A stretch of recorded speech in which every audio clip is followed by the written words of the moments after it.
In 1971, Richard Nixon did something no president had ever done. He walked up to a podium, looked directly into the camera, and told the world that the United States would no longer honor its promise to exchange dollars for gold. He said it was temporary. It's been 53 years. That single decision turned the dollar into something it was never supposed to be. A currency backed by absolutely nothing except the full faith and credit of the United States government. And somehow, it became the most dominant financial instrument in human history. Right now, about 60% of all foreign currency reserves held by central banks around the world are in US dollars. When Russia wants to sell oil to China, they price it in dollars first. When a shopkeeper in Lagos accepts payment, they often convert it to dollars mentally before agreeing. When governments collapse, their citizens run to dollars. This isn't an accident. And it's not just because America has the biggest economy, because it doesn't anymore when you adjust for purchasing power. It's because 70 years ago, the United States built a system so clever, so self-reinforcing, that even its architects probably didn't understand how permanent it would become. The question isn't why the dollar is powerful. The question is how a piece of paper with no intrinsic value became the bedrock of global commerce. Let's go back to 1944. World War II is still raging, but it's clear the Allies will win. So representatives from 44 countries meet at a hotel in Bretton Woods, New Hampshire, to decide what money will look like after the war ends. At this point, Britain is the fading empire. Their currency, the pound sterling, had been the world's reserve currency for a century, but they're bankrupt. The war drained them. Meanwhile, the United States holds about 2/3 of the world's gold reserves. Not because they mined it all, but because everyone else traded their gold to America for weapons, food, and supplies. So the US makes an offer. Every country will peg their currency to the dollar at a fixed rate, and the US will peg the dollar to gold at $35 per ounce. If any country wants to convert their dollars to gold, the US Treasury will honor it. This is called the Bretton Woods system.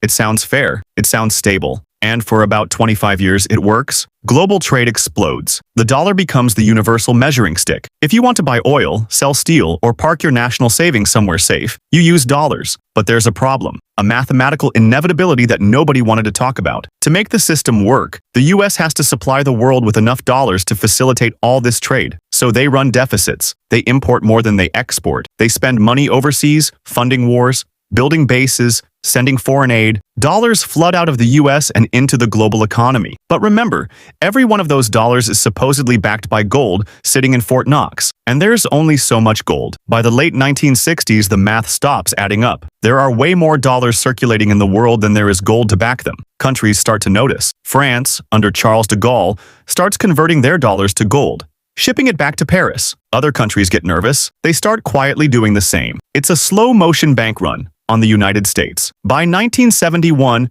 the US has a choice: honor the promise and watch the gold reserves disappear, or break the promise and hope the world doesn't panic. Nixon chooses the latter. On August 15th, he closes the gold window. The dollar is now a fiat currency. It's worth something because the government says it is, and for no other reason. Economists predict chaos. Some call it the end of the American financial empire. Instead, something stranger happens. The dollar becomes more powerful. Here's where it gets interesting. In 1973, OPEC launches an oil embargo.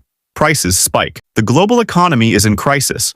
But the US sees an opportunity. Over the next few years, the US makes a series of deals with Saudi Arabia and other oil-producing nations. The agreement is simple. You sell oil in dollars and only dollars. In exchange, we'll provide military protection, weapons, and political support. We'll also buy your oil and help stabilize your regime. It works. By the mid-1970s, oil, the most traded commodity on Earth, is priced exclusively in dollars. If you're Japan and you need oil, you first need to get dollars. If you're Germany and you're selling cars, you'd rather be paid in dollars because you'll need them to buy oil anyway. The dollar becomes the middleman in nearly every major transaction. This creates a structural demand for dollars that has nothing to do with the US economy. Countries have to hold dollar reserves just to function. And where do they keep those reserves? In US Treasury bonds, which means they're lending money back to the US government at low interest rates. It's a closed loop. The US prints dollars. The world needs those dollars to buy oil. They lend the dollars back to the US. The US uses that borrowed money to fund its government and military, which it uses in part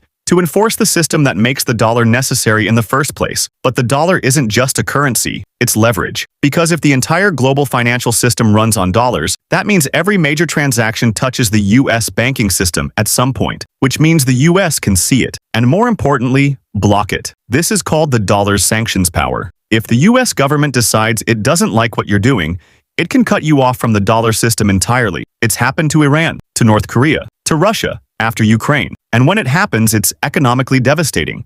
You can't trade oil. You can't access international markets.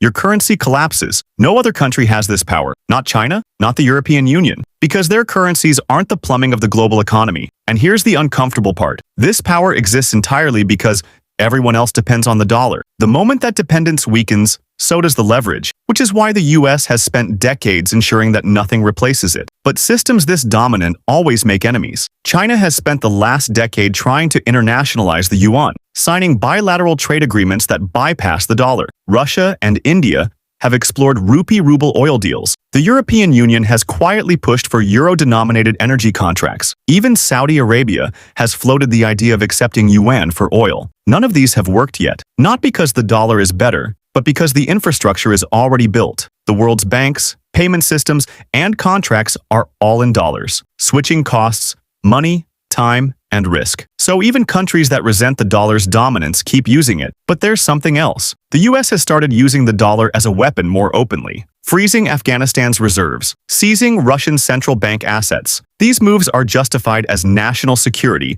but they also teach the rest of the world a lesson. Your dollars aren't really yours. They're conditional, and that creates a quiet, long-term incentive to find an alternative. So here's the paradox. The dollar is the most powerful currency in history precisely because everyone uses it. But the more powerful it becomes, the more threatening it is to hold. And the more the US uses that power unilaterally, the more other countries have to ask themselves an uncomfortable question. What happens the day America decides we're next? There's no immediate replacement. The yuan isn't trusted. The euro is fragmented. Gold can't scale. Crypto is too volatile. For now, the dollar remains inevitable. But inevitability isn't permanence. The British pound was inevitable once too, and every empire that's ever existed believed its dominance would last forever, right up until the moment it didn't. The dollar's power wasn't built in a day, and it probably won't collapse in one either. But the foundation is starting to shift, and the question isn't whether that matters. It's whether anyone will notice before it's too late.